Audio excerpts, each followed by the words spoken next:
Hello everyone, welcome back to my channel.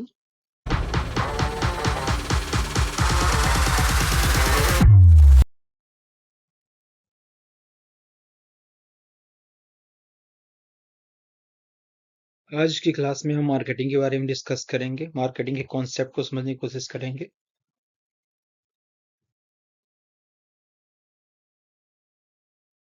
Marketing होता क्या है?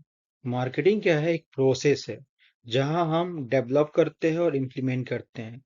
किस चीज के लिए? प्लान को आइडेंटिफाई पहले करेंगे कि हम करेंगे क्या। फिर हम ये जानने की कोशिश करेंगे कि हम कस्टमर के नीड को सेटिस्फाई कैसे कर सके, उसकी वांट्स को सेटिस्फाई कर सके, और हमारे कस्टमर का सेटिस्फेक्शन का ऑब्जेक्टिव क्या होना चाहिए, और हम इससे प्रॉफिट कैसे बना सकते हैं। तो मार्केटिंग क्या है कि कंप्लीट प्रोसेस, एक तरीका है जहां आप डेवलप भी करते हैं और इम्प्लीमेंट भी करते हैं। यानी कि आप प्रॉपर प्लानिंग के साथ आप आइडेंटिफाई करते हैं, एनालिसिस करते हैं कि आपको कस्टमर के नीड और वांट्स को फुलफिल भी करना है, उन्हें सेटिस्फाई भी करना है, और साथ ही साथ आपको अपनी कंपनी के लिए या उस प्रोडक्ट से जिससे आप उनकी नीड्स को फुलफिल कर रहे हैं या जिस सर्विस के थ्रू कर रहे हैं उससे प्रॉफिट कैसे अर्न किया जाए। जो मेन एलिमेंट होता है मार्केटिंग का, वो प्लानिंग्स होते हैं। प्लानिंग के अलावा आप क्या करते हैं कि मार्केट रिसर्च करते हैं, जिससे आप आइडेंटिफाई कर सके कस्टमर के नीड और वांट्स को। तो एक अप्रोप्रिएट प्लानिंग होता है। ये प्लानिंग केवल मार्केटिंग का ही नहीं, एक मार्केटिंग मिक्स का एक टूल का पार्ट भी होता है, जहाँ पे आप मार्केट की रिक्वायरमेंट्स को, मार्केट के जो डिमांड है, जो उसकी नीड है, उसको समझने की कोशिश करते हैं। ये आपके नीड और डिमांड्स आपके कस्टमर और कंज्यूमर्स के भी हो सकते हैं। कंज्यूमर्स किस लिए? क्योंकि आपके कंपटीटर्स होंगे, आप उनसे भी एनालिसिस कर सकते हैं जो किसी और प्रोडक्ट के ऑलरेडी कंज्यूमर हैं। आपके लिए वो कस्टमर हो सकते हैं, लेकिन आप क्या करेंगे, आप प्रॉपर जो है मार्केट रिसर्च को आइडेंटिफाई करने की कोशिश करेंगे, रिसर्च करने की कोशिश करेंगे, जिससे आप कस्टमर के नीड और वांट्स को समझ सके। उस बेसिस पे आप जो है कंप्लीट प्लानिंग करते हैं मार्केटिंग की। तो आप जब कंप्लीट एनालिसिस के बाद प्लानिंग करते हैं तो आपको ये समझने में आसानी होती है कि कस्टमर की जरूरत क्या है, वो कस्टमर चाहता क्या है, और आप कस्टमर को जो प्रोडक्ट और सर्विस देना चाहते हैं वो कितनी उसके नीड से मैच करती है।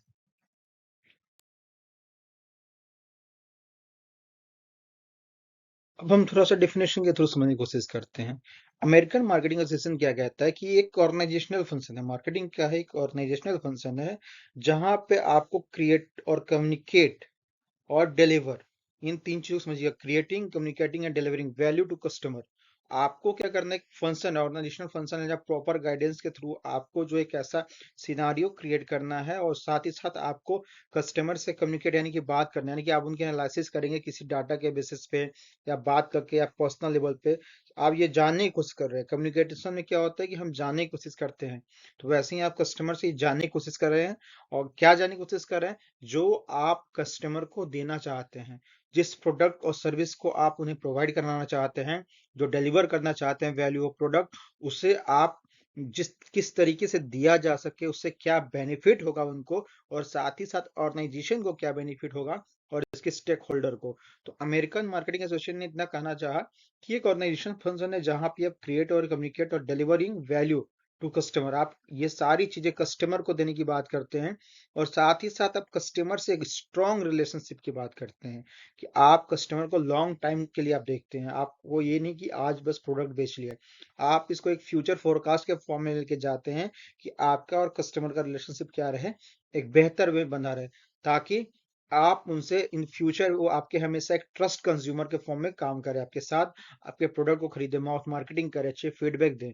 तो कहीं ना कहीं आप कम्युनिकेशंस के साथ साथ वैल्यू डिलीवरी की भी बात कर रहे हैं, जो कि एक बेहतर मार्केटिंग स्ट्रेटजी होती है। मैनेजमेंट का क्या करना है? हॉर्नल्ड कोन्स का कहना था कि management is art getting things done through and with the people is formal organize group in formal organized way नहीं। मतलब मैनेजमेंट एक आर्ट है, एक कला है कि आप जो है काम को कैसे एक फॉर्मल वे में, ऑर्गेनाइज वे में किसी पर्सन से करवाते हैं, यानी कि लीडरशिप क्वालिटी की बात करती है। एज अ मैनेजर आपको अंदर ये क्वालिटी होनी चाहिए कि आप अपनी चीजों को दूसरे के द्वारा करवाएं, और प्रॉपर वे में फॉर्मल ऑर्गेनाइज्ड ग्रुप होता है, उसको आप इस तरीके से आप क्रिएट करके रखते हैं कि एक लीडर्स के रूप में आप गाइड करें, और सारे आपके जो टीम मेंबर है टीम वर्क करे, और एक प्रॉपर वे में करे। किसी भी ऑर्गेनाइजेशंस का मैनेजमेंट अगर आप बात करेंगे, तो तभी बेहतर हो सकता है जब वो टीम वर्क हो, ग्रुप वर्क हो। तो जब भी मैनेजमेंट की हम बात करते हैं, ग्रुप एक्टिविटी की बात करते हैं। तो ये डिफिनेशन था एक मार्केटिंग का और एक मैनेजमेंट का।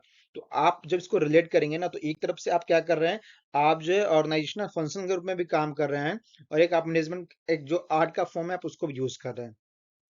आप क्रिएट, कम्युनिकेट और डिलीवरिंग की जहां मार्केटिंग बात कर रहे हैं, वहीं आप क्या करें, एक आर्ट्स के फॉर्म में जो है, आप अपने काम को किसी दूसरे के द्वारा करवाने की कोशिश करें, करने की कोशिश करें फॉर्मली। आप मार्केटिंग में जो वैल्यू टू कस्टमर को, आप कस्टमर को वैल्यू देने की बात करते हैं, लॉन्ग रिलेशनशिप्स की बात करें कस्टमर के साथ। मैनेजमेंट क्या कर रहा है, उन सारे ग्रुप के लीडर्स के फॉर्म में आपको बांध के चलना है, लीडरशिप क्वालिटी डेवलप करनी है, एक टीम वर्क डेवलप करनी है, एक लिमिटेड टाइम पीरियड में आपको जो सर्विस को देना है, आपको प्रॉपर गाइडेंस के साथ प्रॉपर फॉर्म में देना है, एक पर्टिकुलर प्लानिंग के साथ चीजों करनी है। ये आपका मैनेजमेंट का फॉर्म है। तो कहीं ना कहीं ये मार्केटिंग और मैनेजमेंट दोनों ही एक दूसरे से रिलेट हो जा रहे हैं।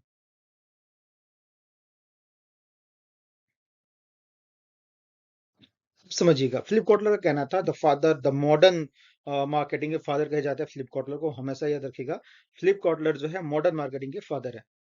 फिलिप कॉटलर ने क्या क्या कहना है, marketing management is the analysis, planning, implementation and control of programme design to bring about desire exchange with target audience for the purpose of personal and mutual gain. It is relies heavily on the adoption and coordination of product, price, promotion, place and achieving response. एक simple भाषा में समझिए, marketing management क्या है, एक planning है, analysis और implementation and control. Analysis है मार्केटिंग डाटा के लिए, आप जो एनालिसिस करेंगे उस बेसिस पे प्लान करेंगे मार्केट के लिए, प्रोडक्ट के लिए, कस्टमर के लिए, उनके नीड के लिए, उनके वार्ड्स के लिए। फिर आप उस प्लानिंग को इम्प्लीमेंट करेंगे कि अब इसको कैसे किया जाए, प्रॉपर प्लानिंग के साथ प्रोसीजर को कैसे फॉलो किया जाए। साथ ही साथ आप कंट्रोल कर रहे हैं कि आप जो प्लानिंग की हो, जो एनालिसिस की हो, अब इम्प्लीमेंट के साथ अब क्या करना है, उसको कंट्रोल भी करना है कि आप डायरेक्शन से मिसगाइड ना हो। किसके लिए कर रहे हैं, जो आपके टारगेट ऑडियंस है, कस्टमर है। पर्पस क्या है, पर्सनल और म्यूचुअल दोनों के ही टारगेट है। इसके अलावा आप क्या कर रहे हैं, एक adoption and coordination of products, कि ऐसा कुछ किया जाए जिससे हम ऐसे कोऑर्डिनेशंस फॉलो करें, प्रोडक्ट, प्राइस, प्लेस, प्रमोशन, जो 4 P's ऑफ मार्केटिंग होते हैं, product, price, promotion and place. कैसे जगह पर उसको रखा जाए, प्रोडक्ट की डिजाइनिंग कैसी होनी चाहिए, प्रोडक्ट की प्राइसिंग क्या होना चाहिए, कंपटीटर के बेसिस पे डिसाइड करिए, हम प्रमोशंस, एडवर्टाइजिंग का क्या क्या यूज कर सकते हैं। इन सारी चीजों को मिलाकर जो है, जब आप मार्केट में खुद को अपने प्रोडक्ट के साथ लेकर आते हैं, तब ये क्या बन जाता है, एक मैनेजमेंट का फॉर्म बन जाता है। तो ये कंप्लीट जो है मार्केटिंग मैनेजमेंट का फॉर्म होता है।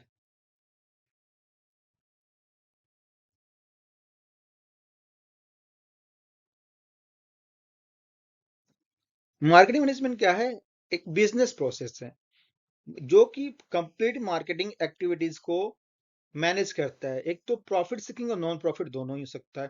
प्रॉफिट सीकिंग जहां सब फायदा हो रहा है, लेकिन नॉन प्रॉफिट जब आप बात करेंगे, तो अगर ये नॉन प्रॉफिट की जब आप बात करेंगे, तो आप एक डिफरेंट लेवल ऑफ मैनेजमेंट की बात कर रहे हैं। यानी कि अगर आपका नॉन प्रॉफिट है, तो भी आप कहीं ना कहीं अवेयरनेस की बात कर रहे हो। आप अवेयर कर रहे हैं, अपने एडवर्टाइजिंग के थ्रू अपने प्रोडक्ट को बताने की कोशिश कर रहे हैं, ऑर्गेनाइजेशन को बताने की कोशिश कर रहे हैं। उसकी प्रॉफिट आज भले ना हो, लेकिन इन फ्यूचर उसकी प्रोसेस होगी ही होगी, उसकी प्रॉफिट होगी ही होगी। मार्केटिंग क्या करता है कि स्ट्रांग नॉलेज बिल्ड करता है, जिसमें आप जो, जब आप एनालिसिस करते हैं ना, जब आप प्लानिंग का प्रोसीजर को फॉलो करते हैं, तो आप एक मैनेजमेंट डिसीजन लेते हैं। और इसी मैनेजमेंट डिसीजन के बेसिस पे जो है, आप क्या करना चाहोगे कि एक स्ट्रांग रिलेशन बिल्ड करना चाहोगे। इसके लिए क्या चाहिए, आपको एक कंप्लीट नॉलेज लेना पड़ेगा, किसका, मार्केट का। आपके मार्केट में है क्या, कंपटीटर कैसे हैं, प्रोडक्ट कैसे हैं। आप नॉलेज लोगे, फिर आप फंक्शन को फॉलो करते हो, और उसके बाद आप क्या करते हो, एक कंप्लीट अंडरस्टैंडिंग क्रिएट करते हैं कि अब हमें अपने कौन कौन से मैनेजरियल टेक्निक्स को फॉलो करना है, कौन कौन से एप्लीकेशंस को अडॉप्ट करके उसको फॉलो करवाना है। साथ ही एक कंप्लीट गाइडलाइन आप फॉलो करते हैं सुपरवाइजरी के फॉर्म में, ताकि आपका कंट्रोल रहे उन सब पे। तो ये कंप्लीट प्रोसीजर जो होता है, ये मार्केटिंग मैनेजमेंट का है। तो मार्केटिंग मैनेजमेंट का एक बिजनेस प्रोसेस है, जहां पे आप प्रॉफिट की बात कर रहे हो, लेकिन जब आप नॉन प्रॉफिट की बात कर रहे हैं, तो एक ऑर्गेनाइजेशनल फंक्शन के रूप में भी है, जहां पे आप नॉलेज गेन कर रहे हो, डिसीजंस आप बना रहे हो, आप प्लानिंग कर रहे हो। इससे कोई प्रॉफिट नहीं हो रहा है, लेकिन इससे आप क्या कर रहे हो कि स्ट्रांग नॉलेज बिल्ड कर रहे हो, जो आपके मार्केटिंग फंक्शन में, मार्केटिंग के फंक्शन को समझने में, मैनेजरियल टेक्निक को समझने में फायदा कर रहा है। और इसके बेसिस पे आप क्या कर रहे हो, प्रॉफिट जनरेट की बात कर रहे हो।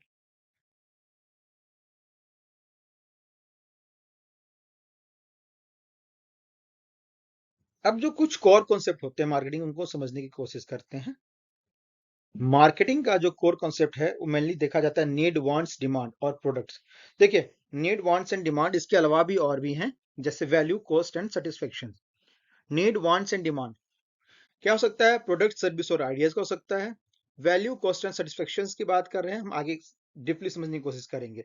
Exchange and transaction, relationship and network, marketer, markets and prospect, ये सारे कोर कॉन्सेप्ट हैं। अब कैसे हैं, अब आप समझिए जरा इसके। नीड क्या होता है? द ह्यूमन रिक्वायरमेंट, जैसे हमें हवा, सांस लेने के लिए, पीने के लिए पानी चाहिए, पहनने के लिए कपड़े चाहिए, रहने के लिए घर चाहिए, खाना चाहिए। ये हमारी ह्यूमन रिक्वायरमेंट है, ये जरूरी है, हमें हर हाल में सबकी रिक्वायरमेंट है, ये हमारी जरूरत है। तो ये जरूरत हमें फुलफिल करनी ही है। और इसके रिलेटेड जो भी चीजें हैं, ये हमें हर हाल में, हमें इसको सर्च करना पड़े, इसकी जरूरत को जैसे भी चाहे फुलफिल करना पड़े, लेकिन ये जरूरत हमारी पूरी होनी चाहिए। ये एक कह सकते हैं कि बेसिक नीड है हमारी ह्यूमन रिक्वायरमेंट की। तो इस नीड से रिलेटेड जो प्रोडक्ट होंगे वो हमारे लिए बेहतर हो सकते हैं। तो हमें क्या करना है? हमें एक ऐसी नीड्स को अडॉप्ट करना है जो वाकई ह्यूमन बींग्स के लिए जरूरी है। तो इसीलिए देख लीजिए, आप इस सेक्टर में ग्रोथ भी अच्छे हो रहे हैं। सेकेंड है wants. Wants need become wants when they are directed to specific object that might satisfy the needs. भूख लगी है, खाना खाना है, बट हमें बर्गर, पिज्जा और भी डोमिनोज का, मैकडी का ही खाना है, ये हमारी वांट्स के फॉर्म में आ जाते हैं। अब आपको पानी पीनी है, तो आप जनरल वाटर पीजिए, एक प्यूरिफायर ब्रांड्स की वाटर पीजिए, तो ये आपके वांट्स में चले जाते हैं। क्लॉथ हम जनरल भी पहनते हैं जो हमारी नीड है, बट अब हम पर्टिकुलर किसी ब्रांड्स को लेकर आप यूज करें, तो वो एक आपका अलग फॉर्म हो जाता है। तो इसी तरह कहते हैं ना कि जब नीड्स आपकी स्पेसिफिक डायरेक्शन में चली जाती है किसी स्पेसिफिक ऑब्जेक्ट के लिए, वो might be a satisfy, that might be satisfy, वो आपको सेटिस्फाई कर सकता है, लेकिन जब आप स्पेसिफिक ऑब्जेक्ट को लेकर बात करते हैं, तो ये नीड आपका क्या हो जाता है? वांट्स का फॉर्म हो जाता है।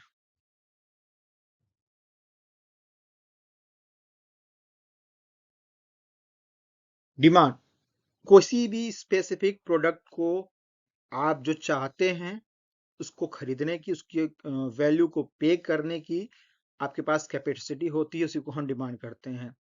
मतलब स्पेसिफिक प्रोडक्ट्स है जिसके बदले, जिसके द्वारा आप उसको पे करने की कोशिश कर रहे हैं।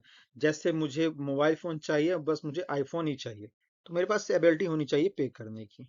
ये डिमांड है किसी भी स्पेसिफिक प्रोडक्ट को। डी है product, is any offering that satisfy a need और वांट, ऐसी कोई भी चीज है जो आपकी नीड और वांट्स को सेटिस्फाई कर सके। बेसिक क्या है हमारे 10, वो समझ लीजिएगा। गुड्स हैं, सर्विसेज हैं। गुड्स जो हम यूज कर रहे हैं प्रोडक्ट के से रिलेटेड, कुछ भी चीजें हो सकती हैं। सर्विसेज जो हम ले रहे हैं, in the sense like travel से रिलेटेड हम सर्विस को फॉलो कर रहे हैं, डेली यूज के लिए कोई सर्विसेज को फॉलो कर रहे हैं, या लॉन्ड्री हो गए, इन सारी चीजें हो गए, बाबा शॉप हो गए, ये सारे सर्विसेज का फॉर्म भी है। ऐसा मतलब जो भी सर्विसेज हम ले रहे हैं, एक्सपीरियंसेस जो हम अनुभव लेते हैं, ये भी हमारे लिए क्या करते हैं? नीड और वांट्स को, हमारे अनुभव अच्छे रहें तो हमारा सेटिस्फेक्शन लेवल हाई रहेगा। इवेंट्स हो गए, कुछ ऐसे सडन ऑकेयर हुए हैं, कुछ प्लानिंग के साथ हुए। पर्सन्स हो सकते हैं जिनसे आप मिल रहे हैं, उनका परसेप्शन लेवल आपके माइंड में क्रिएट कर रहा है।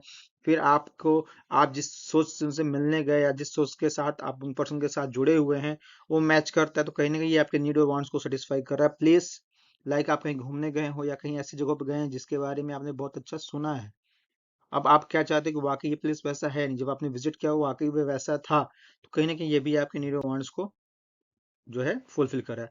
प्रॉपर्टीज, ऑर्गेनाइजेशन एंड इंफॉर्मेशन, ये सारी प्रॉपर्टीज एंड ऑर्गेनाइजेशंस, ये related to work, related to wants, यानी कि आप जैसा चाहते थे वैसा अगर आपको मिलता है, वैसा फुलफिल करता है। तो इंफॉर्मेशन, इंफॉर्मेशन यानी कि आप डाटा कहाँ से कलेक्ट कर रहे हो, वो इंफॉर्मेशन आपके लिए कितना वैल्यूएबल है। वो आइडियाज की बात करिए, आइडियाज यानी कि जो आप सोचें, जैसा आपने सोचा तो वैसा वाकई मैच करता है कि नहीं करता है। वो आइडियाज आपके लिए पॉजिटिव या नेगेटिव है, किसी के द्वारा दिया गया हो सकता है या आपके खुद का भी हो सकता है। तो ये अगर अच्छा आइडिया रहता है, सक्सेसफुल रहता है, लोग अप्रिसिएट करते हैं, तो कहीं ना कहीं ये भी आपके जो है नीड और वांट्स को सेटिस्फाई करता है। Value, ratio between the customer what get and what he gives, मतलब जो कस्टमर जो लिया है और जो दिया है, उन दोनों के बीच। इतना समझिए कि अगर हम रेशियो की बात करें, the customer get benefits and assume cost. हम किसी प्रोडक्ट या सर्विसेज के लिए जो कॉस्ट पे कर रहे हैं, उस बिहाफ पे जो हमें सर्विसेज मिले हैं या उससे जो बेनिफिट हुआ है, उन दोनों के बीच का गैप जो होता है वैल्यू हो जाता है। जैसे मैंने किसी प्रोडक्ट के लिए 100 रुपीज पे किया, और उसके मार्केट में बहुत सारे कंपटीटर हैं जो 80 रुपीज में भी है, 70s में भी है, और कुछ 120 में भी है। बट अगर मुझे 100 रुपीज पे करके मुझे 120 की क्वालिटी मिलती है, तो ये हमारे लिए क्या हो जाता है, एक वैल्यू बन जाता है उस प्रोडक्ट के लिए।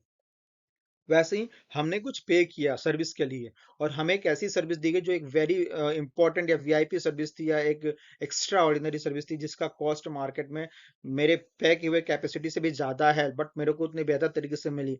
तो ये भी हमारे लिए वैल्यूबल हो सकता है। तो a ratio between what the customer get and what he gives, तो customer get benefit and assume cost is the value.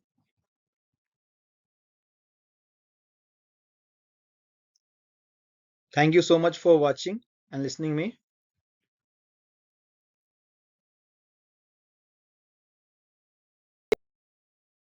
Don't forget to subscribe, like, and share my channel. Comment down if you have any queries.